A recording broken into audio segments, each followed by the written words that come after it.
चतुर्भुज जगन्नाथ कण्ठशोभितकौस्तभ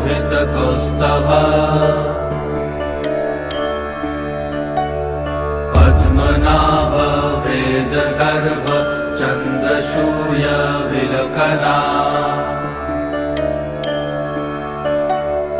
जगन्नाथ लोकनाथ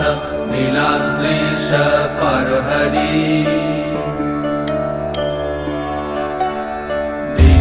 दीनबन्धुर्दया सिन्धु कृपालु जनरक्षक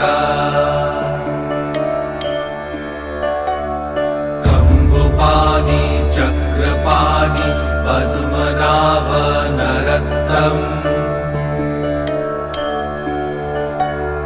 जगत्तं पालको व्यापी सर्वव्यापी सुरेश्वर